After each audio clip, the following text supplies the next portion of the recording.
Hello all welcome to Rani Amma kitchen. ఈరోజు రాణి అమ్మ కిచెన్లో mixed vegetable curry చేసుకోబోతున్నాం. వెరీ టేస్టీ రెసిపీ అండి. దీనికి కావాల్సిన పదార్థాలు తయారు చేసుకునే విధానాన్ని చూసేద్దాం. మేమైతే ఇక్కడ carrot, brinjal, cauliflower, potato, capsicum, sweet potato తీసుకున్నాము. అలాగే కొత్తిమీర, పచ్చిమిరపకాయలు, ఉల్లిపాయలు కూడా తరిగి పెట్టుకోవాలి. ముందుగా స్టవ్ మీద ఒక బాణీ పెట్టుకొని అందులో ఒక అర ఇంచు దాల్చిన చెక్క, 2 లవంగాలు, 2 ఇలాచి, ఆవాలు, జీలకర్ర వేసి వేపుకోవాలి. అవి వేగాక ఉల్లిపాయ ముక్కలు, పచ్చిమిరపకాయ ముక్కలు కూడా వేసి వేయించుకోవాలి. ఉల్లిపాయలు పింక్ కలర్లోకి వచ్చేంత వరకు వేపుకోవాలి.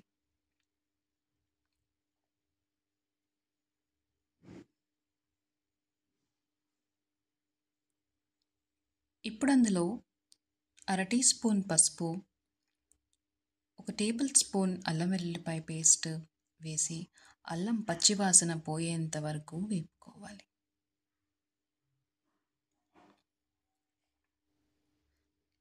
ఇప్పుడు ఇందులో కాస్త కొత్తిమీర తరుగు, అలాగే కరివేపాకు,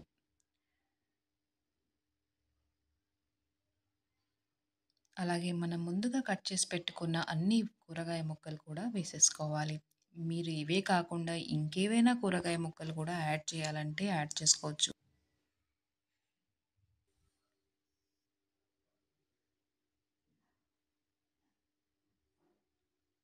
ఒకదానికి తర్వాత ఒకటి క్యారెట్, క్యాప్సికమ్, ఆలు, బ్రింజల్, కాలీఫ్లవర్, అలాగే టమాటో ముక్కల్ని కూడా యాడ్ చేసుకోవాలి. ఇప్పుడు కూరగాయ ముక్కలన్నిటినీ ఓసారి కలుపుకోవాలి.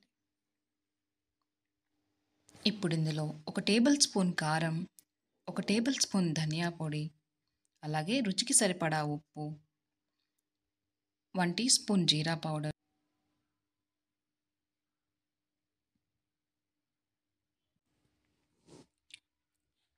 ఇప్పుడు ఇందులో ఒక అరకప్పు నీళ్లు పోసి ఓసారి కలుపుకోవాలి.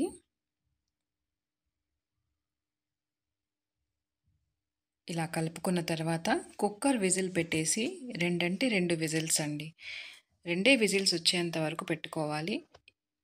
ఎక్కువ విజిల్స్ పెట్టేస్తే కూరగాయ ముక్కలన్నీ చితికిపోతాయి.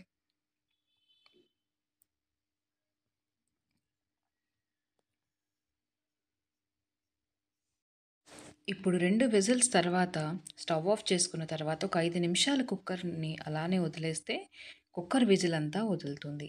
ఇప్పుడు మూత తీసి కొత్తిమీర వేసి ఓసారి కలుపుకొని సర్వ్ చేసుకుంటే అంతే, ఎంతో టేస్టీగా ఉండే మిక్స్డ్ వెజిటేబుల్ కర్రీ రెడీ అయిపోయిందండి. ఈ కూరని అన్నంలో కానీ చపాతీలో కానీ తీసుకోవచ్చు, ఎంతో టేస్టీగా ఉంటుంది.